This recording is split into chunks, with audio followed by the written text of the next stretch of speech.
The recent attempted assassination of Donald Trump is a deeply troubling and senseless act that strikes at the very core of our democratic values. As a Democrat, I unequivocally condemn this violent act and stand firmly against any form of political violence.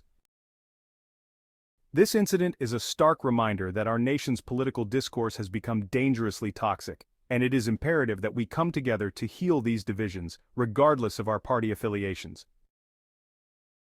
Violence is never the answer. It undermines the very principles upon which our country was founded: freedom, democracy, and the rule of law. When we resort to such extreme measures, we abandon the civilized debate and mutual respect that are essential to a functioning democracy. This kind of violence not only endangers lives but also erodes the trust and unity that bind us together as a nation. Our democratic system relies on the peaceful transition of power and the expression of political opinions through lawful means. The attempted assassination of a political figure, regardless of who they are, is a direct attack on these foundational principles. Such actions threaten to unravel the very fabric of our society, pushing us further into chaos and division. The violent rhetoric that has become all too common in our political discourse must stop. Both sides of the political spectrum bear responsibility for fostering an environment where such extremism can take root. It is not just a matter of condemning the actions of extremists. We must also address the underlying issues that fuel this hatred and division. We must recognize that words have power and that the language we use in political debate can either build bridges or fan the flames of discord. We must recognize that political opponents are not enemies. Healthy debate and disagreement are vital to the democratic process, but this must be done with respect and a commitment to peaceful resolution.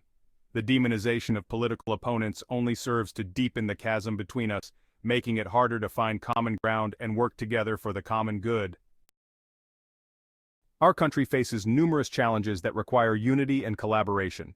From economic recovery and healthcare to climate change and social justice, these issues transcend party lines and demand cooperative efforts. We cannot afford to be divided when so much is at stake. It is time for leaders on both sides to take a stand against violent rhetoric and actions. We must promote a culture of respect, understanding, and dialogue. We must teach our children that differences in opinion are not to be met with hostility, but with open-mindedness and a willingness to listen. Our media, too, must play a role in this transformation. Responsible reporting and a commitment to presenting balanced views are crucial in tempering the extreme voices that dominate our airwaves. Sensationalism and partisanship in the media can exacerbate divisions, and it is the duty of journalists to foster informed and respectful discourse. Social media platforms also have a responsibility to curb the spread of hate speech and violent rhetoric. While free speech is a cornerstone of our democracy, incitement to violence cannot be tolerated. These platforms must enforce their policies consistently and transparently, ensuring that they do not become breeding grounds for extremism. In condemning this attack on Donald Trump, we must reaffirm our commitment to democratic principles and the rule of law. We must show that, as Americans, we can disagree passionately while still respecting the rights and humanity of those we oppose. Only by coming together despite our differences can we hope to build a stronger, more united nation.